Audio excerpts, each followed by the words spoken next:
अंतर्राष्ट्रीय स्तर पर ट्रूडो भाई साहब को जो तमाचे पर तमाचा पड़ रहा है। So Canada is an easy Western power to humiliate because it is not really a power.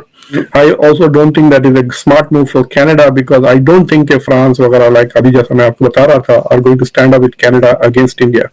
Khalistani वो हैं जो गोरी चमड़ी देख के जमीन पे गिर जाते हैं, जमीन पे अपने आप को गुलाम बना लेते हैं गोरों का। भारत में ये नहीं है। जो हमारा गंद था ना भारत का, जब हमने हाउसकीपिंग करी, जो कूड़ा करकट है वो खालिस्तानी है। अब मैं भारत पर आरोपों को लेकर कनाडा दुनिया में बिल्कुल अलग थलग पड़ गया। अमेरिकी राष्ट्रीय सुरक्षा परिषद के प्रवक्ता जॉन किर्बी ने कहा है कि ये गंभीर आरोप है और इसकी गहनता से जांच होनी चाहिए। We want to work with the government of India to lay everything clear and to ensure that there is proper. Canada के सिर नरम पड़ गए हैं। जस्टिन ट्रूडो ने कहा कि भारत को उकसाना हम नहीं चाहते। वेस्ट को ज्यादातर शायद कनाडा की मदद न कर सके बिकॉज उनकी अपने पर्सनल बायलैटरल ताल्लुकात बड़े इंपॉर्टेंट है इंडिया के साथ। बहुत सारी जगहों पे तो जो ममालिक हैं वो इंडिया को सपोर्ट कर रहे हैं इसकी इशू के ऊपर। इंडिया इस काबिल हो गया, उसने अपने आप को इस काबिल कर दिया कि कनाडा जैसे इतने डेवलप कंट्री को उसने जवाब दे दिया कि उसने उसका सफीर निकाला, इन्होंने इसका सफीर निकाल दिया। मिस्टर ट्रूडो, यार एक बात तो बताओ, इतना प्यार है कनाडा में बैठे खालिस्तान से तो थोड़ा सा हिस्सा तोड़कर कनाडा का दे दो, बना लेंगे भगोड़े खालिस्तानी वहीं पर। जो वेस्ट के सारे मुल्क हैं वो इंडिया को परस्यू कर रहे हैं। यूरोपियन यूनियन इंडिया के साथ फ्री ट्रेड एग्रीमेंट चाहता है, बर्तानिया फ्री ट्रेड एग्रीमेंट चाहता है, फ्रांस $9 बिलियन के रफाल सबमरीन्स वगैरह बेचना चाह रहा है। वो कनाडा के लिए तो ही छोड़ देंगे, वो भी निजार के लिए they are not going to ruin the relations with India. अपने सूबे इनसे संभाले नहीं जा रहे। इंडिया और कनाडा के मसले में ये लोग कूद पड़े हैं और नरेंद्र मोदी को और इंडिया को बातें सुना रहे हैं। वैसे इन्होंने इंडिया से कुछ नहीं सीखना, लेकिन जैसे इंडिया के खिलाफ कोई इस तरह की बात शुरू होती है, कोई नेगेटिव खबर निकलती है, उसमें ये भाग के कूद पड़ते हैं। दोस्तों कनाडा के राष्ट्रपति जस्टिन ट्रूडो ने भारत के खिलाफ अनर्गल बयानबाजी की है और एक खालिस्तानी आतंकवादी निज्जर की हत्या का आरोप भारत के ऊपर लगाया है। तभी भारत ने इसका कड़ा विरोध करते हुए कनाडा के सीनियर डिप्लोमेट्स को 5 दिन के अंदर में देश छोड़ने के लिए कहा है। दोस्तों अमेरिका, इंग्लैंड और ऑस्ट्रेलिया जैसे देशों ने भी इस खालिस्तानी ट्रूडो की जमकर क्लास लगाई है और भारत के साथ आकर खड़ा हुए हैं और कनाडा के राष्ट्रपति की पूरी दुनिया में थू-थू हो रही है और वहां के अपोजिशन भी इस ट्रूडो को जमकर लताड़ लगा रहा है और जमकर धुलाई कर रहा है। दोस्तों यदि आप चैनल पर नए हैं या चैनल को अभी तक सब्सक्राइब नहीं किया है तो प्लीज चैनल को सब्सक्राइब किए बिना मत जाइएगा। तो चलिए हम लोग देखते हैं कि इस पर पाकिस्तान। बस एक चीज बोलनी है कि जस्टिन भाई हैं, हमारे ऊपर ना भारत ने बड़ा जुल्म करा यार, बड़ा जुल्म करा है भारत वालों ने। हमें कनाडा में एक मौका दें उबर चलाने का, कभी एक्सीडेंट नहीं होगा। एक मौका दें और डन है, और done done done done. Justin ने बोला आओ जी बैठो। ये काम कर रहे हैं ये लोग सब। अब आपने देख लिया, अब तो लोग ये बोल रहे हैं सोशल मीडिया पर, कुछ मेन स्ट्रीम मीडिया वाले भी, कि ये जो निज्जर है जो मारा गया है, निज्जर को कैनेडियन सिटीजनशिप मिली कब यार? जरा ये भी तो पता लगाओ, उसको मिली क्या? क्योंकि जब वो आया था कई साल पहले कनाडा, वो नकली कागज लेकर आया था। उसके पास नकली कागज थे, असली कागज थे नहीं। और फिर बाद में फिर उसने वही छाती पीटी, वही विक्टिम कार्ड प्ले करा कि हाय हाय भारत ने बड़ा जुल्म करा। कनाडा ने ही उसका सिटीजनशिप बोला था कि तुम्हें नहीं मिलेगी, फिर वो वहीं पे रह गया असालम वसालम करके। अब ये वहां पे ये सब काम कर रहे हैं। इसमें से आधे से ज्यादा अभी भी इंडियन सिटीजन हैं। और जब हम कहते हैं कनाडा से, और ऐसी बात नहीं है, पहले भी कहा गया है कि भाई ये सब लोगों को वापस भेजो यार इंडिया, इन्होंने इंडिया में लोगों की हत्या करके करना। डेमोक्रेसी है कनाडा, डेमोक्रेसी है। तो क्या हुआ? तो क्या हुआ? साढ़े बच्चे ने अगर 15-20 बंदे मार दिए, टेररिज्म कर दी, एक रॉकेट लॉन्चर मार दिया किसी के बीच कबड्डी के मैच में किसी की हत्या कर दी, अगर लोगों से फिरौती मांगी, उनके बच्चे मार दिए, उनके घर में आग लगा दी, ठीक है, 20-25 बंदों की मर्डर कर दिया, हत्या कर दी, 302 के केस है, क्या फर्क पड़ता है इससे यार? कनाडा में यू आर फ्री। कनाडा में गंद तो नहीं कर रहे ना, इंडिया में गंद करके आए हैं। कनाडा में तो दे आर हैप्पी, जैसे वो पाकिस्तान में जो हैप्पी मारा गया था, एवरीबॉडी हैप्पी। ये स्टोरी है भाई, देखो ये चल रहा है कनाडा में। अब मैं आपसे एक और बात करना चाहता हूं, ये ट्रूडो का ना, मैं तो बता रहा हूं ट्रूडो की जो पतलून है ना वो तो गई, खैर एनीवे। अब मैं बात करना चाहता हूं कुछ सिंगर्स की, ठीक है।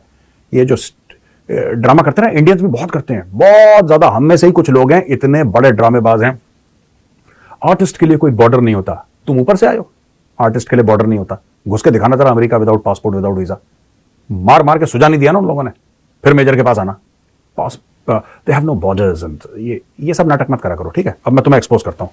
अगर खालिस्तानियों को कर दिया मैंने, अब आई है बात संगीतकारों की। Alright, hold your horses, seat belt बांध करें। अच्छा दोस्तों, अब मैं आता हूं सपोर्टर्स। पिछली बार सिद्धू मूसेवाला की वीडियो को लेकर बड़ा साहब, मेजर साहब, आपने कैसे कह दिया, क्या कह दिया आपने। सिद्धू मूसेवाला इतना बढ़िया स्टार था। मैं उसके गाने पे बात नहीं कर रहा कि सिद्धू मूसेवाला अच्छा गा, मैंने उसके गाने ज्यादा सुने नहीं है, ना मैं ऐसे गाने सुनता, ठीक है जी। मैं अगर पंजाबी गाने सुनूंगा ना, मैं गुरदास मान के सुनूंगा, मैं हंसराज हंस के सुनूंगा। ये कि जिथे बंदा मार के कसूर पूछ दे, जट उस पिंड नू बिलोंग करदा, I don't agree with this. West को ज्यादातर शायद कनाडा की मदद ना कर सके बिकॉज उनकी अपने पर्सनल बायलैटरल ताल्लुकात बड़े इंपॉर्टेंट है इंडिया के साथ।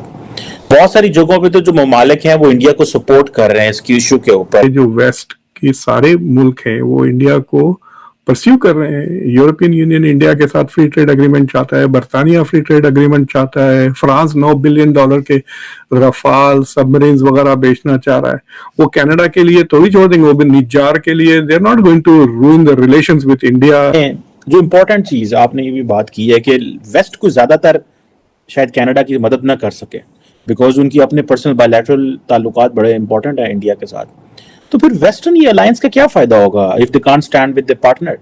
तो ये फिर बातें, ये किताबों में बातें हैं, लिखने में बातें हैं, या कि ये इट डिपेंड्स कि आगे कौन है। आगे अगर इंडिया तो वेस्ट इज नॉट यूनाइटेड, आगे अगर लेट्स से कोई ऐसी चीज है तो west is united. What do you make of that? अगर आप ट्रूडो को गालियां दे दें, कोई इंडिया, अगर जयशंकर भी कुछ कह दे ना सख्त अल्फाज में about Canada, the west is not going to retaliate. अगर इन्होंने कोई स्टेप लिया ना which is actually a policy action जिससे कनाडा का नुकसान हो सकता है, then they will circle the wagons. और वैसे अब एशियन कंट्रीज डरते नहीं है कनाडा से। आपने देखा कि शी जिनपिंग ने भी बड़ी बुरी तरह से डांट दिया था ट्रूडो को बाली में, और उसका वीडियो लीक हो गया था। मुझे तो शक है कि वो वीडियो शी जिनपिंग ने लीक किया because he wanted his own people to see कि वो कितना बहादुरी से और कितना arrogantly deal करता है with Western powers. So Canada is an easy Western power to humiliate because it is not really a power. मतलब it is an economy, $2 trillion की economy है, ठीक है, G7 का member है, but उसकी glory comes from its association with the US, with NATO वगैरह. Independently, it's like Australia. मतलब खुद से तो क्या कर देंगे वो. So that is the challenge. और दूसरी चीज ये है कि कनाडा के लिए this is a very serious issue भाई। $8 बिलियन का ट्रेड है इंडिया के साथ कनाडा का। इंडियंस आर 1.4 मिलियन, यानी तकरीबन 4%। अभी रिसेंटली इनका डिफेंस मिनिस्टर वाज सिख। जो सिख कम्युनिटी है कनाडा में वो तकरीबन 7 लाख से ज्यादा है, 770,000, 2.1% कनाडा की पॉपुलेशन है। सो कनाडा फंस गया है, साउथ एशियन मुल्क बन गया है वो। It is part of it. Toronto जाए आप देखें, it is more like going to a South Asian. हालांकि बहुत ही खूबसूरत शहर है। इट इज मतलब वहां पे कुछ 6 लाख साउथ एशियंस है टोरंटो ही में। सो टोरंटो कनाडा इज मतलब एनमेश्ड विथ साउथ एशिया, उससे अलग नहीं हो सकता। So I think this was a bad mistake. जितना जल्दी ये क्राइसिस खत्म करे वो और पैचअप करें, it is better. I don't know how they are going to do this. Already उसने ट्रूडो ने ये इंफॉर्मेशन फ्रांस को, बर्तानिया को और यूएस को की तरफ भेज दिया है। Is trying to involve it, is trying to make it a multilateral issue, a bilateral issue. And I also don't think that is a smart move for Canada because I don't think कि France वगैरह like अभी जैसा मैं आपको बता रहा था are going to stand up with Canada against India. अब ये और बात है कि इंडिया अपने रेस्पॉन्सेस में कुछ ज्यादा ना सीखने वाली है नरेंद्र मोदी और बीजेपी की पॉलिटिक्स से। पहले डिलीवर करो, पहले लोगों को बताओ कि हम आपके लिए क्या कर सकते हैं, हमने क्या किया है और हम क्या कर रहे हैं। आज इंडिया का वजीर आजम ये कह रहा है कि मैं मुल्क का कॉन्स्टिट्यूशन बदलूंगा, मैं इंडिया नाम को अगर लेट से चेंज करने जा रहा हूं, मैं इंडिया की तारीख बदलने जा रहा हूं, मैं कॉन्स्टिट्यूशनल तब्दीलियां करने जा रहा हूं। तो लोग कहते हैं हाँ जी कर लो मोदी साहब, बिकॉज आपने तो डिलीवर किया हुआ है। आप जो सोचते हैं आप अच्छा सोचते हैं, आप जब लीड करेंगे तो अच्छा लीड करेंगे। आपने क्योंकि 10 सालों में इंडिया को वो पहचान दी है, इंडिया को वो मुकाम दिया है, इंडिया को ग्लोबली रिकॉग्नाइज किया है। मणिपुर जैसे वाकयात भी होते हैं, इंडिया सेंट्रली चीजें कंट्रोल भी करता है। नरेंद्र मोदी और बाइडेन साहब जो हैं वो मीडिया के सामने नहीं आते। अमेरिकी मीडिया इंडिया की बात मानता है, बिकॉज मोदी इंडियन मीडिया के सामने नहीं आना चाहता। तो बाइडेन कहता है ठीक है यार, मोदी नहीं आना चाहता तो मैं भी नहीं आना चाहता, मेरा यार है वो मोदी। सो इस हद तक इंडिया रेलिवेंट हो गया कि बाइडेन को एक स्टेप पीछे हटके मोदी की बात माननी पड़ी कि भाई मैं मीडिया को अंदर नहीं लेके आऊंगा, मीडिया से हम बात नहीं करेंगे। यूरोपियन यूनियन को एक स्टेप पीछे हटना पड़ा जब इंडिया ने कहा हम रूस का नाम नहीं लेंगे ज्वाइंट कम्युनिके में, रूस हमारा यार है।